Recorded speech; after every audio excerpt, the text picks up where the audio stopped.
ايه الحل طيب؟ الدولار ماسك الجنيه زنقه، الاسعار مولعه، اللحمه بقى بيتسمع عنها بس في الحكايات،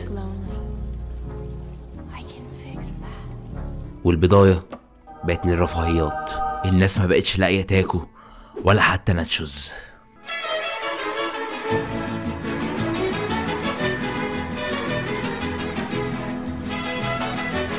نفسي اتجوز بقى، تعبت من كتر ما انا بتفرج على فيديوهات ثانوس بيهز فيها اردافه.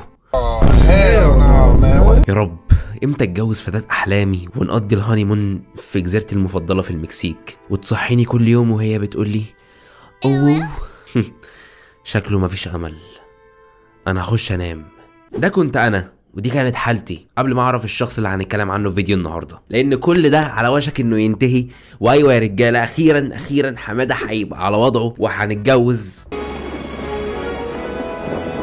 عشان النهارده جبت لكم الشخص اللي هياخدنا على كتافه وينتشلنا من الفقر، صاحب الصفقات المتعدده في اي حاجه ممكن تتباع. هيلبسك، هياكلك، هيبنبظك، هيحميك، هيجوزك، هيعلمك. الشاذلي. ازيكم؟ هلو ماي براذرز. الابن الضايع لسه مستحمي والله، ورجعت في فيديو جديد. عارف ان دي صدمه ممكن تصدمكم وتصدم الكوميونتي بتاعي، ان انا بستحمى، بس ساعات الحياه بتجبرك انك تعمل الحاجات والافعال الشنيعه دي. يا ريت قبل ما الفيديو يبتدي تعمل لايك لو بتحب تامر الجيار، لو مش بتحبه خلاص، يعني انا هسحب كلامي. تعالى اكلك اندومي بالخضار، هخلي بقك يولع نار. كان في واحد مشهور زمان من 4 سنين تقريبا، غالبا العيال بتوع تيك توك اليومين دول اللي لسه عارفين تامر الجيار جديد غالبا مش هيعرفوا انا هتكلم عن مين. الشخص اللي انا اقصده هو اديداس مصر، لو حد فاكره. بكل بساطه الراجل ده كان عباره عن ملاك بهيئه انسان نازل من السماء بمهمه واحده، والمهمه دي هي انه لو شم بس ان في اي حد في زنقه بيروح على طول يديله 5000 جنيه تفك زنقته. الفلوس ايه؟ عامل علاج لوالدتك وانا قاعد هنا لو عايز اي حاجه. بقول لك يا اديدا، انا في مشكله اديداس ومحتاج فلوس، واصحابي كلهم ما حدش راضي يقف جنبي خالص. يا نهار ابيض، خد ال 5000 جنيه دول ما تمشيش مع العيال دي تاني. خد ال 1000 جنيه دول هتديك نضاره ما تخليش حد يتكلم معاك كده تاني. شكرا يا اديدا. حصل لي ظروف كده وعندي ابني في المستشفى ومحتاج فلوس. ال 5000 جنيه لما ربنا يكرمك.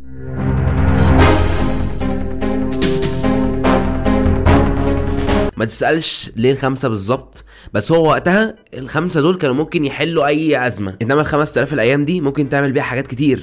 من اولها مثلا انت ممكن تحطها في المهم اننا لو جبنا اديداس مصر واديناه محل ملابس و100 كيلو فوق وزنه كده وخليناه حته تقيله في البلد وقللنا البرايتنس بتاعت وشه حبه بس صغيرين، هيطلع لنا الشاذلي، النسخه الابديتد من اديداس مصر. وانت قاعد في البيت مدفي مؤخرتك مالي كرشك، الشاذلي بره بيرسك بحياته عشان يجيب لنا في صفقات. بيجي الشاذلي بكل تواضع عشان ينتشلنا من الفقر المدقع اللي احنا فيه. هيجيب لك كل حاجه انت بتتمناها. بحس ان الشاذلي ده شبه الجن اللي كان في علاء الدين، بس لو كان من المرج مثلا، ورافع شعره استشوار وبيشرب في سجاير تارجت وبيعاكس بنات اعدادي بعد صلاه الظهر. ده كان هيبقى حرفيا الشاذلي. وكلنا في القصه دي نعتبر علاء الدين بالنسبه له. اكتر حاجه مشهور بيها الشاذلي انه دايما بيتحدى الاسعار، الاوضاع الاقتصاديه، الدولار، الذهب، الحاجات دي كلها هو مش بيعتمدها. ب 350 جنيه بقول لك، ب 350 جنيه فيها عادي. يقول لك فيها نص كفته ونص منبار، نص فرخه ونص بطه ونص سجق ورز محمر ورز وسلطه وطحينه وعيش. نص كفته ونص بطه ونص منبار ونص صدق. بص هو حرفيا كان ناقص يحط لك نص فخده الشاذلي ذات نفسه، وكل ده ب 350 جنيه بس. بيقدموا عنده في المكان وعند الشاذلي سعر الرغيف البرجر السندوتش قدام عينيك بجنيه. البرو حرفيا بيبيع سندوتش البرجر بجنيه. انا متاكد ان اللحمه اللي معمول منها البرجر دي تبقى لحمه زباينه اللي بياخدهم وبيسرق اعضائهم عنده في البيسمنت وبيعملهم برجر. ركز معايا، الراجل ده خد معايا كام بدله؟ ادي 1 ادي 2 ادي 3 ادي 4 ادي 5 وادي 6 وادي 7 وادي 8 وادي 9 10 بدل ب1000 ونص. 10 بدل ب1000 ونص. الشاذلي من كتر ما هو بيتحدى الاسعار البدله عنده ب100 جنيه، ناقص بس الشاذلي يعمل له صفقه شقق، وكده احنا كشباب مش هيبقى عندنا اي حجه ما نتجوزش. اخواتي مراعاه لكل شاب داخل على جواز وكل بنت داخله على جواز، اهو الشاذلي بيقول لك وفر لك وجاب لك فستان الزفاف بارخص سعر في مصر. سعر الفستان يبدا من 99 ل 299. وما تقلقش برضه، فستان عروستك ب 99 جنيه بس. طب دلوقتي جبت البدله والفستان بس نسيت ان بيتك لسه بقى على طوب الاحمر ومحتاج عفش بقى واجهزه، برو حتى دي الشاذلي هيجيبها لك. جاي اخد صفقه لاخواتي البنات، لقيت الراجل بيقول لي الصفقه مش بس عندك، الصفقه عندك وعندي. الراجل ده حدد يوم وقال لي يوم الحد الجاي من الساعه 5. الساعه 5 عامل عرض وبيوزع كتلات، سعر الكتل 10 جنيه. طب دلوقتي انت عملت الفرح بس اتزنقت بقى في الجاتوه، يعني هل مفكر ان دي بجد حاجه ممكن تعدي على الشاذلي؟ الجاتوهات اللي بتشوفها كلها طبيعيه، جاتوه السعودي خلاص كده يعني هو الشاذلي لبسك ولبس مراتك واكل معازيمك وجاب لك جهازك، ناقص بس حرفيا يجي يعمل واحد بدالك. يعني عايزين صفقه وحايد يا شاذلي، وحياة مرسي ابو العباس لا نعملوا واحد تحكي بيها كل الناس. طبعا انت بعد كل ده لو انت ما اتجوزتش فاعرف ان المشكله فيك انت بقى، اللي تقريبا ما عندكش بتاع. وما اعتقدش يعني ان الشاذلي ممكن قريب يعمل صفقه بتاع. اخواتي انا مش بتاع ولا بتاع بس وقعت قدامي صفقه بتاع وهبيع الكيلو ب 3 جنيه. دلوقتي خلينا نتخيل ان انت اتجوزت وعملت فرحك واكلت معازيمك وعرفت تمارس الكوكو مع الحته وخلفت لك عيل، هتقول لي بقى ايه يا شاطر بقى؟ يعني الشاذلي هيعمل ايه تاني؟ هيجي يعمل ايه العيال دول؟ هيجي يذاكر لهم مثلا؟ هو حرفيا عشان الشاذلي ليترلي عامل صفقه تعليم. هلو ماي براذرز، انا مش بتاع كورسات ولا بحضر محاضرات، جبت لاخواتي صفقه كورسات من ساكسيس. احنا المفروض يعني نمسك الشاذلي ده وزاره الماليه، والقدوه تامر الجيار يمسك وزاره الشباب والرياضه، وفارس العصب يمسك وزاره التموين، وكلنا نعمل وحايد بالشطه، والمساجده تمسك وزاره الفن. سلام عليكم. والسويسي يمسك له وزاره الخارجيه ويعمل لنا صفقه هجره غير شرعيه كده لايطاليا ونموت كلنا في البحر عشان نترحم من عبس ده. لو ده حصل والناس دي مسكت المناصب دي، فمصر دي هتبقى ايه؟ يوتوبيا العالم، هتبقى عباره عن مكان بيرفكت كده لا يشوب وشائب، هتبقى ايه؟ كلهم هيتعاركوا عشان يجوا يعيشوا عندنا. الشاذلي لازم قبل اي صفقه بيبيعها يفضل يصرح يقول انه مش بتاع الحاجه دي، يعني مثلا اللي هو يفضل يقول انا مش بتاع البامبز اللي انا جايبه لكم النهارده ده، بس انا جات لي صفقه بامبز فهبيع لكم بامبز. انا مش بتاع صواني ولا ليه علاقه بالوجبات، انا مش بتاع بصل، انا مش بتاع كورسات، انا مش بتاع عيال. فلو انا ساعات مش بفهم يعني انت يا اسطى مجبر يعني؟ طيب مين اللي بعت لك صفقه البامبز وليه؟ واشمعنى انت؟ وايه نواياه؟ وهل الماسونيه ورا الموضوع ده؟ هل مثلا الشاذلي باع روحه للشيطان عشان شويه بامبز؟ البرو سولد هيز سول فور شويه بامبز. البامبز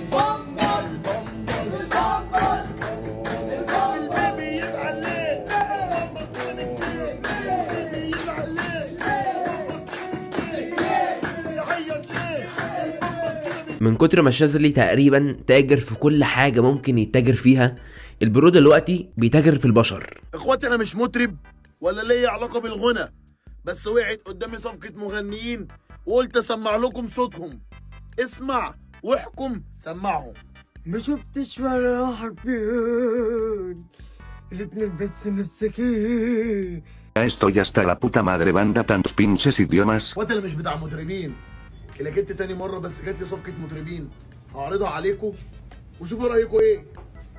يلا يا نجم. اخواتي انا بتاع عيال وليا علاقه بالاطفال، بس وقعت قدامي صفقه اطفال وهبيع الواحده بجنيه. طب دلوقتي انت عرضت لنا الشيء ده، طب في رقم؟ طيب رقم تليفون ارض طيب اطلب منه يجي لي البتاع اعلقه هنا حتى احطه هنا. انا ما عنديش شك انه في البيسمنت عنده خاطف 3/4 الرابرز. مروان بابلو مخطوف عنده، حطه في المحل، المكان اللي بيبقى فيه فراخ وبيبقى فيه بامبز وبيبقى فيه جاتوهات، بيبقى فيه كل حاجه. الشاذلي لسه منزل فيديو جايب فيه عنبه، فتقريبا برضو عنبه كان مخطوف جنب مروان بابلو في نفس الاوضه. انا لو اختفيت وحصل لي اي حاجه بعد الفيديو ده انتوا عارفين هتلاقوني فين، محدش ينساني. اخواتي انا مش بتاع شطار ولا بتاع شطاطير، بس وقعت قدامي صفقه شطاطير وهبيع الكيلو ب 3 جنيه. وما اعرفش الصراحه الخطوه الجايه للشاذلي هيعمل ايه، يعني ايه الليميت اللي هيعلى فوقيه؟ هيتاجر في السلاح؟ طيب هيعمل لنا صفقه AK47؟ اخواتي انا مش بتاع AK47،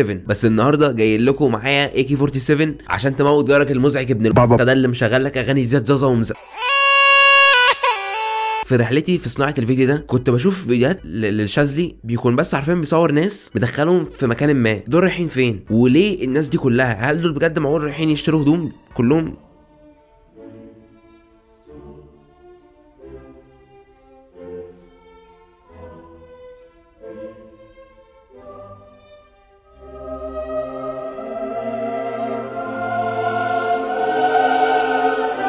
انا اللي هو مش فاهم يعني كل دول بيجروا عشان شويه هدوم، ولا الشاذلي ممكن يكون بيوزع بنات انمي على كل تيشيرت بيبيعه؟ انا حرفيا متاكد ان في واحد هناك اهو اتداس على وشه. تخيلوا حد يموت وهو رايح يشتري هدوم من الشاذلي، ده لو كان مات كان هيبقى اسمه شهيد كوليكشن الموت. ما يعرفوش ان مصيرهم هيبقى في سندوتشات الحواوشي اللي الشاذلي بيبيعها ب3 جنيه اللي هي جنب البرجر اللي بجنيه. انا امكانيات عقلي المحدوده مش قادره تفهم يعني هل دي استراتيجي في الماركتينج وهو بيبيع بالخساره عشان مش عارف ايه وكده، ولا ايه؟ طيب ولا الماسونيه فعلا بتموله والناس دي اللي بيجروا دول بيقدمهم قرابين للماسونيه، ماشي على خطى ترافيس سكوت. اول فيديو ظهر فيه الشاذلي على النت تقريبا كان عاملين سايفر على الضيق مع واحد معرفش اسمه وسامر المدني، لما كان سامر المنوي بقى. اخواتي انا بتاع عيال. واللي لفت نظري انه وقتها كان اسمر، دلوقتي بشوف فيديوهاته البرو بقى ابيض، بقى عامل زي صورة دريك اللي عامل فيها زي بتوع الانمي، فشكله البرو بيمشي على خطوات مايكل جاكسون. وانتوا عارفين طبعا مايكل جاكسون ده ابو الماسونيه بقى. ده بيقولوا ان هو اتدفن في القمر ومش عارف كان الماسونيه ادت له رنه قبل ما يتقتل ب3 دقايق. فالشاذلي وفقا لتحليلاتي وابحاثي ماسوني كونفيرمد. او خيالك يوديك انك تنسى ان بكره اخوك الشاذلي عامل اقوى معركه ملابس في مصر، كوليكشن الموت ب 150 من دستور كل شاب. بيعجبني فشخ المسميات بتاعت الشاذلي، صفقه، معركه ملابس، كوليكشن الموت. انت لما هتدخل المحل بتاعه انت بتدخل على اغنيه لحن الموت، فاهم، بتاعت الاندرتيكر، وانت بتتفرج على الهدوم هتلاقي الشاذلي كده طالع لك من التابوت زي اندرتيكر ماسك في ايديه شويه بامبرز ويقول له يلا يا ابن المرح هلبسك بامبرز دلوقتي ب 150. ايوه ب 150 عند الشاذلي رايحين، اي حاجه احنا جايبين بكره مهرجان ال 150. البرو مش بيعمل اعلان هنا، لا البرو حرفيا بيثبتنج سم بارز. الشاذلي عنده استراتيجيه معينه كده في الماركتنج بتاعته، وهي انه بيستخدم صوته الجذاب الملائكي في انه يعمل اغنيه عن المنتج اللي هيبيعه، وبطريقه ما الاغنيه دي بتطلع ترند والناس بتعمل ليبسينك عليها. والصراحه ما اكذبش عليكم يعني اغانيه اون فاير بامانه، يعني دي حاجه من الجلتي بليجرز اللي عندي. انا حرفيا بشغل اغنيه رحت عند الشاذلي لبسني انا وبستحمى. البرو تقريبا كان عايز يطلع مغني بس المجموعه ما جاش معاه، فقال بقى ايه يشتغل في الملابس. يعني لو الشاذلي ده كان اخد كارير الغنى ده بجديه شويه كان زمانه دلوقتي جنب ترافيس سكوت ودريك مترشح للجرامي، وبعد ما يخلص حفله الجرامي يطلع على جزيره ايبستين جنبها على طول. انا ما اعرفش بس هي تقريبا كل شخص قدوه بيعرف يغني، دي بقت اسطمبه.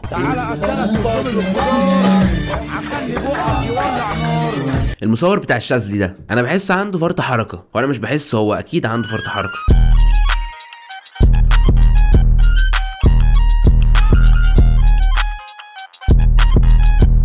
لو اتفرجت على 10 فيديوهات للشاذلي بس يكونوا ورا بعض انا متاكد ان هيجيلك صداع نصفي من كتر ما الكاميرا مش ثابته. انا وانا بعمل الفيديو ده خلصت 3 علب كيتوفان من كتر ما انا بتفرج على الفيديوهات والكاميرا مش ثابته، بيفضل يصور كده، يعمل كده، يفضل يصور. تقريبا بتدور كونفرسيشن ما بين الشاذلي والمصور قبل كل فيديو بيصوروه، اللي هو الشاذلي بقى بيقول له لو لقيتك بتصورني وانت مثبت الكاميرا هيبقى عندك ضعف جنسي، ها شوف بقى. فبيفضل بقى المصور.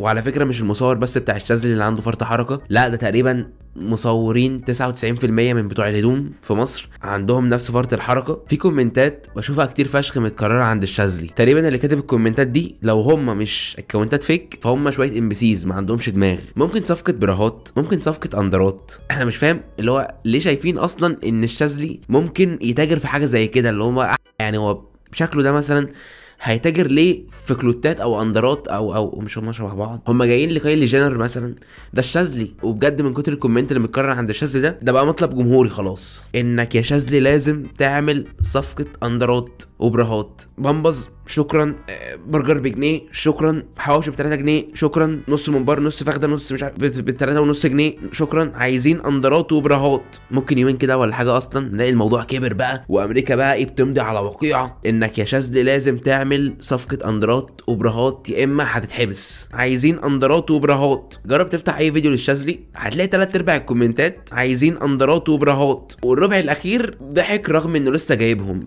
انا مش فاهم عايزين اندرات وبراهات، معرفش هو تقريبا في افلاس في الاندرات، يعني ما تعمل لهم يا اسطى صفقه اندرات وخلصنا. ضحكت رغم ان لسه جايباهم دلوقتي. خد بقى عندك الكومنت ده معمول ايه، اضربه في 200 في كل فيديو بقى. الشاذلي ينزل الفيديو 300 كومنت عايزين اندرات وبراهات، 200 كومنت ضحكت رغم ان لسه جايباهم. وانا اسمحوا لي اوفر سينك في الحته دي، بس انا عايز اعرف هي بتجيبهم على ايه هنا؟ هل الشاذلي هوت لدرجة ان الواحد ممكن يمستربيت لما يشوف شكله، ولا هي مثلا حصل لها كده لما سمعت الاسعار بتاعت الشاذلي؟ عندها حق الصراحة. انا وانا بعمل الفيديو ده اصلا جبتهم 3 مرات. عايزين اندرات وبراهات، عايزة صفقة اندرات مش كده وبس، وتعبانه وعايزه اتجوز. خلاص بقى هو الشاذلي الناس خرجته من كونه شخص بيبيع ملابس للمارد السحري، خديجه المغربيه اللي ممكن يجوزهم لقلب الحبيب وفقع الزبيب. انتوا محتاجين تتربوا، انتوا بجد محتاجين تتربوا. انتوا مش عايزين ولا اندرات ولا براهات ولا اي حاجه، انتوا عايزين الربايه. فين اهالي البنات اللي عيال عايزين اندرات وبراهات. اخر حاجه حابب اتكلم فيها هي البيفات اللي بتحصل في عالم بيع الملابس. دي حاجه انا حرفيا متابعها اخر فتره، بصرف عليها كل وقتي، بفضل اتابع الدراما اللي بتحصل في عالم بيع الملابس في مصر. السين بتاع الناس اللي بتبيع هدوم عندنا ما يقلش اثاره عن الراب سين. عندك مثلا ملحمه الافريقي مع واحد تاني بيبيع هدوم اسمه كامينو. كامينو مين يا ده؟ انت على الطلاوه ولا كامينو ولا ده؟ انت اوحش واحد شفته. ملحمه تانيه بقى ايه لما قرر واحد اسمه جلجل ابو الجلاجل انه يدس الشاذلي. يا مجلجل انت افريقي مش هتاكل معايا جلجل ابو جلاجل. او مثلا بقى معركه واحد اسمه القرشي مع كشري مش عارف ايه. دي بقى انتهت نهايه جامده. دي بقى انتهت نهايه خلتني ساتيسفايد. انت جايب ست؟ لا يا انت عم. لاجئ؟ لا يا انت عم. راميها؟ لا يا عم. يا عم انت منين يا عم؟ انت خليه جوه بس يا عم انت. لا كملوا الفيديو للاخر. بس اكتر بيف سخنه هنا كانت بيف الشاذلي مع الافريقي. بس يا ارخم واحد بيبيع هدوم ب 799. واولا ليس على المريض حرج. 550 جنيه.